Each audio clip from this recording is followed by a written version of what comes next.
So today we hear about the blind man Bartimaeus.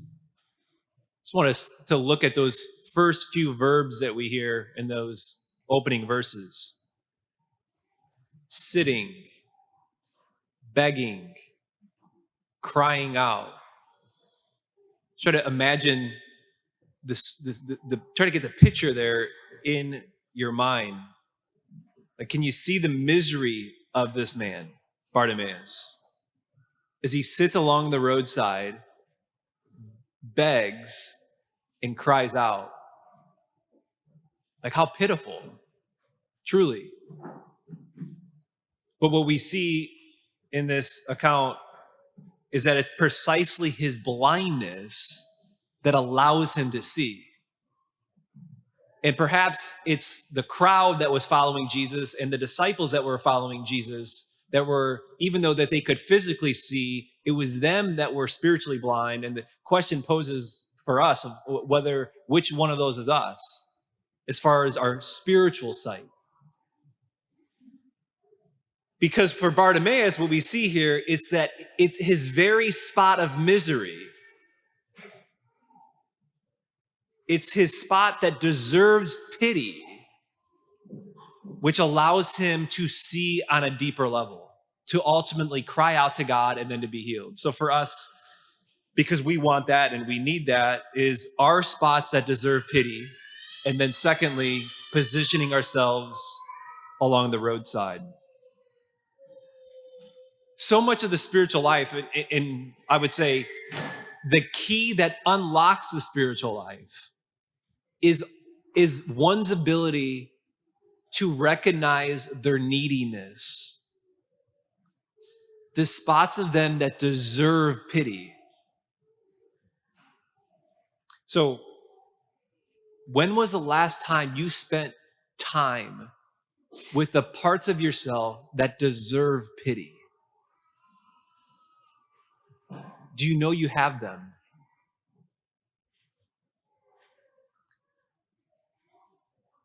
I don't have any parts of me that deserve pity.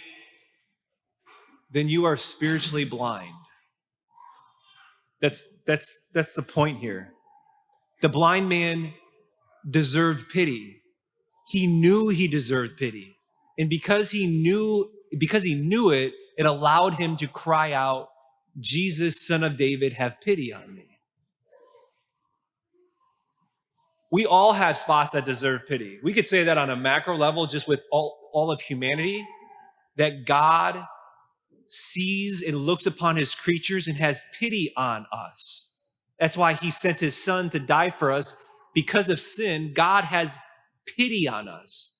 But we could also say that every single person in this church this morning has particular spots that deserve pity, that are unique to you and that are unique to me.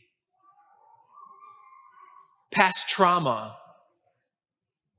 ongoing trauma that's caused wounds and scars. Or maybe it's weak spots that cause us to fall and sin. It might be physical pain or something about our body, what have you. These are spots of misery in us, and they're spots that deserve pity. And if we have eyes for it, if we're not spiritually blind, they actually become a very key means for us to receive love, to receive communion and intimacy, and ultimately it being the spot for us that bears fruit in our lives. And we see it today, that we see that happening with Bartimaeus, and there's countless, the examples are abound. Earlier this week, we celebrated the feast for John Paul II, St. John Paul II. His life was marked with an incredible amount of loss and suffering. His mom died when he was 8. His sister died before he was born. His brother died a couple years after his mom died. His dad died when he was 20. John Paul, after he became Pope, he said this: at 20, I had already lost all the people I loved, even those that I might have loved, like my older sister, who they said died 6 years before I was born. Can you see the misery of a little John Paul as a boy, alone? Mom died, his brother died, his sister died, his dad died. There was a priest that saw John Paul as a boy, and as he saw John Paul, he recounted thinking, he said, when I saw John Paul as a boy, I saw the shadow of an orphan. John Paul as a boy, mom died, brother died, dad died, growing up in Poland in a communist regime. Spots in John Paul that deserved pity. This priest is kind of walking by John Paul, having him as an altar server. The priest looked upon him and said, I see a shadow of an orphan. I see parts in him that deserve pity. I see misery here in parts of him. See, but John Paul, as a little boy, imagine him also with the little formation that he did receive in faithfulness. Those spots that deserved pity in him, there were parts of misery for this boy. They ultimately, because John Paul wasn't spiritually blind, they actually became a source of great love and union and intimacy with God, receiving the love of the Father. And ultimately, John Paul, the things that he wrote, like the miseries and the spots that deserve pity, were kind of sources for him to write so beautifully on suffering, the gifts that he has given to the church. The fruits that have come from John Paul's spots that deserve pity and his spots of misery. St. Augustine, in his, classic piece of Confessions, he wrote quite a bit on his early life, particularly his struggle with lust and his early years when he lived a hedonistic life. See, but him acknowledging those parts and literally crying out from a spot of misery and these spots that he knew deserved pity, allowed himself, it created a profound longing for God's mercy, these spots in him. Profound longing for God's love. And it kept him close, ultimately led him to his conversion and deep love. Bartimaeus, John Paul II, St. Augustine, these guys were not spiritually blind to their spots that deserved pity and misery, and it actually became a source for them to receive great love and healing, and ultimately to bear an incredible amount of fruit. So when was the last time you spent time with parts of yourself that deserves pity? But how we spend time with those spots and where is significant, which brings us to positioning ourselves along the roadside. Notice that's where the blind man goes. The text says Bartimaeus sat along the roadside. Where's that? That's the spot that just has life flowing by in and out, caravans in and out of Jerusalem. Bartimaeus could have hid himself in the corner of the shed of his house. He could have hid there. He could have had misguided misery. It's easy to have misguided misery.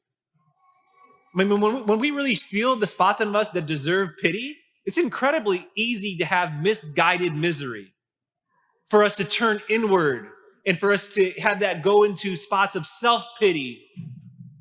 And then hence you have the plethora of things that one can turn to that lead to destruction, that leads to not intimacy, but rather isolation. There's one of my favorite biblical commentors.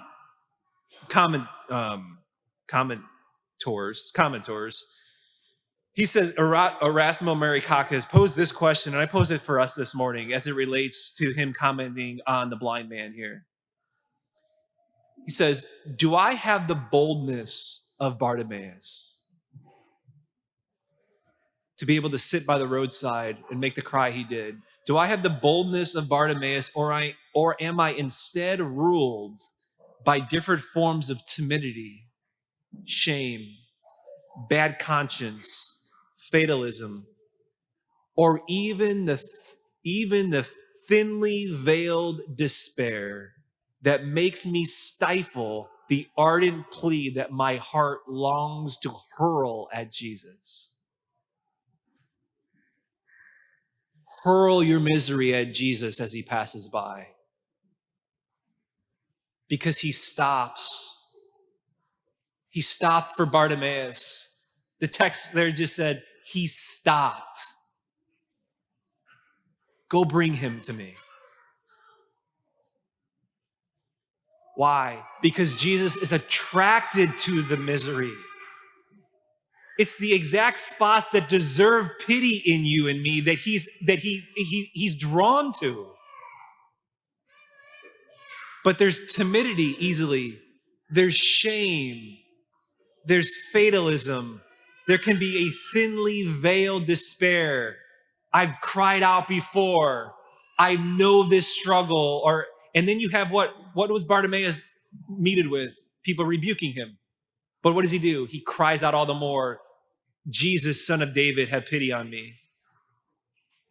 But those veiled despair and timidity and shame are easily lead to misguided misery. And misguided misery is not good. Bartimaeus he did not allow his misery to be misguided, but rather he comes out of his own grief and he exposes himself to the passing of God. How often do I sit along the roadside and beg? When was the last time you sat along the roadside and begged? How often do I do it? Do I have the courage to do it? No, I don't need to sit along the roadside and beg. I'm not a beggar. Then you are spiritually blind. If you think that you're not spiritually blind, it's proof that you are spiritually blind. If I'm not deeply aware of spots in me that deserve pity, then I am spiritually blind. And maybe just end with this. The end of the exchange there, Jesus, he stops, has Bartimaeus brought to him, and he poses a simple question: what do you want me to do for you? And notice Bartimaeus' response. Jesus asks, what do you want me to do? And Bartimaeus doesn't respond with, I want you to give me my sight. I want you to take away my blindness. But rather, Bartimaeus is just so quick because of he's so in touch with the spot of misery and the spots that deserve pity. He doesn't even ask Jesus to do something. But what does he do? He cries out with his desire. Just a want. I want to see, he says. This invitation is for each one of us this morning. The question that Jesus poses for us to articulate to him our deepest needs, wants, desires. Are you able to see yourself as a beggar? To sit along the roadside? Because he does pass by. Like literally, he passes by here. Now, in this liturgy. So as to tap in those spots that deserve pity, so that we might hurl ourselves upon him.